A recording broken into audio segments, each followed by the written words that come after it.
ही ती पार्टी आहे आणि ही ती गाडी आहे. आलो आता मी घेऊन ते रेडिएटर मायनर लीक होतं पण बदलण्याची आवश्यकतेसाठी होती. गाडी ओव्हरहीट थोडीशी झाली.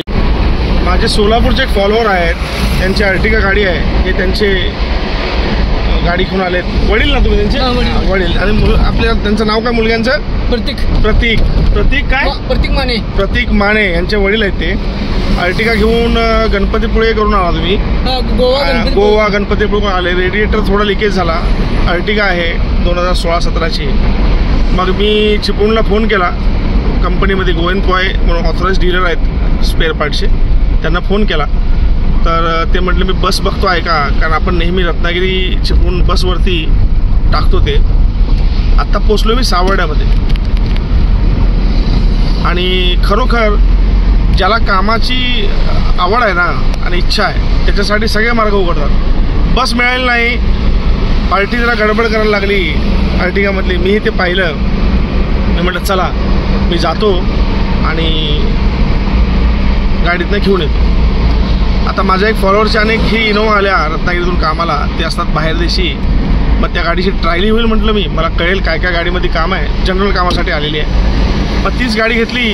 प्रतीकच्या वडिलांना घेतलं आणि मी म्हटलं चला मग ट्रायल पण होईल आणि पार्ट पण येईल आणि ती पार्टी पण लवकर आपल्या स्थानावर पोहोचेल. आणि खरोखर मजेची गोष्ट अशी आहे की आता मी सावर्ड्यात आलो आहे आणि चिपळूणमधील गोविंद पॉय यांचं आउटलेट आहे ते. आणि त्या पण अभिषेक म्हणून पोरगा आहे, एवढं जबरदस्त आहे ते. तो रेडिएटर घेऊन सावर्ड्यात आला चिपळूणमधून. ह्याला म्हणतात सेवा. एक रेडिएटर विकल्यावर कंपनीला तेवढाच फायदा होणार आहे जो त्याला डिस्काउंट मिळतो. एक रेडिएटर बसवून मला पण तेवढीच मजुरी मिळणार आहे जेवढी मला मिळत्या.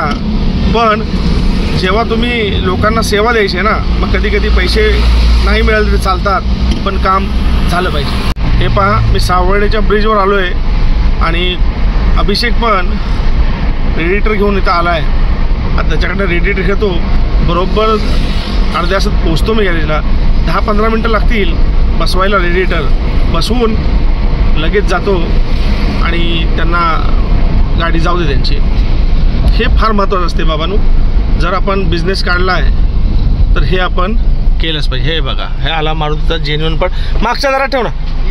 हां नाही कशाला पाहिजे. आभारी थँक्यू. झालं. आता मी जातो फटाफट. गाडी ही सुंदर आहे, 2010ची आहे. एसीचं काम आहे, थोडंसं सस्पेन्शनमध्ये एकदम स्लाइटली काम काहीतरी आहे. आणि मग ऑइल चेंज, डिप्रेशन, गिअर जे काय वाटेल ते, चाकाची बेरिंग, ब्रेक पॅड, लायनर सगळं चेक करणार. सुंदर गाडी आहे. शहजाद भाई नाव आहे त्यांचं. त्यांनी गाडी त्यांच्या भावानं मला आणून दिलं रत्नागिरीतून. चला, चांगली 50-60 किलोमीटर ट्रायल झाली गाडीची. आता मी प्रतीकबाईंच्या वडिलांना पाठवतो, लगेच बसवतो आणि ते जातील. चला, ही ती पार्टी आहे आणि ही ती गाडी आहे. आलो आता मी घेऊन ते रेडिएटर. आता फटाफट बसवणार आणि त्यांना गाडी देऊया चालू करून. त्यांना पण फार गडबड आहे. पार्टी म्हणते आम्ही जाऊ का दुसरी गाडी करून. मी म्हटलं कशाला नुकसान करता. चला आता बसवा. अरबाज फटाफट बसवा. पाणी घालूया, कूलंट घालूया. हां, कूलंट घालूया. ठीक आहे, ओके. रेडिएटर मायनर लीक होतं पण बदलण्याच्या आवश्यकतेसाठी होती. गाडी ओव्हरहीट थोडीशी झालेली आहे आणि हेड गॅस्केट थोडंसं स्लाइटली पंक्चर आहे. आणि मग जशी आपण गाडी रेस करतो तसे ह्या वॉटर रिझर्वमध्ये ती एअर आल्यामुळे पाणी वरवरती येते आणि एअर निघून जाते आणि मग पाणी खाली जातं. कधी कधी पाणी निघून जातं आणि एअर खाली होते. मग ह्याला पर्याय काय करता येतो? पर्याय असा, रेडिएटर लिकेज होता, नवीन घातला. आता ह्या समांतर रेषेमध्ये पाणी शिल्लक राहते.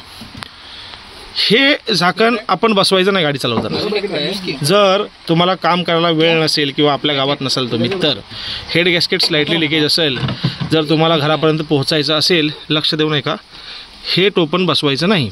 पाणी फुल करायचं इथपर्यंत. रेस केल्यानंतर पाणी बाहेर जाईल. का? कारण त्यातून कॉम्प्रेशनची एअर ह्या पाण्यामध्ये येणार आणि इथून बाहेर जाणार. सोबत पाणी थोडं जाईल. एवढं पाणी जरी राहिलं तरी चालते. घरी पोचतोय आपण. फक्त 50-60-70 किलोमीटरवरती आपण पाणी चेक करायचं असतं. जर तुम्ही हे झाकण लावला आणि जर आतमध्ये कॉम्प्रेशनची एअर कंटिन्यू येत राहिली तर मग प्रेशर क्रिएट होतं आणि मग कुठला तरी पाईप फुटतो, फाटतो, नुकसान जास्त होऊ शकतं. झालं. आता त्यांची गाडी झालेली आहे. कूलंट फिल करणार आणि गाडी चालू करून देऊन टाकणार. उद्देश एवढाच आहे एक मेसेज द्यायचा आहे. कधी कधी पैसे मिळत नसतात, पण आपण सेवा दिलीच पाहिजे. मग कधी कधी खिशातले पैसेही जातात.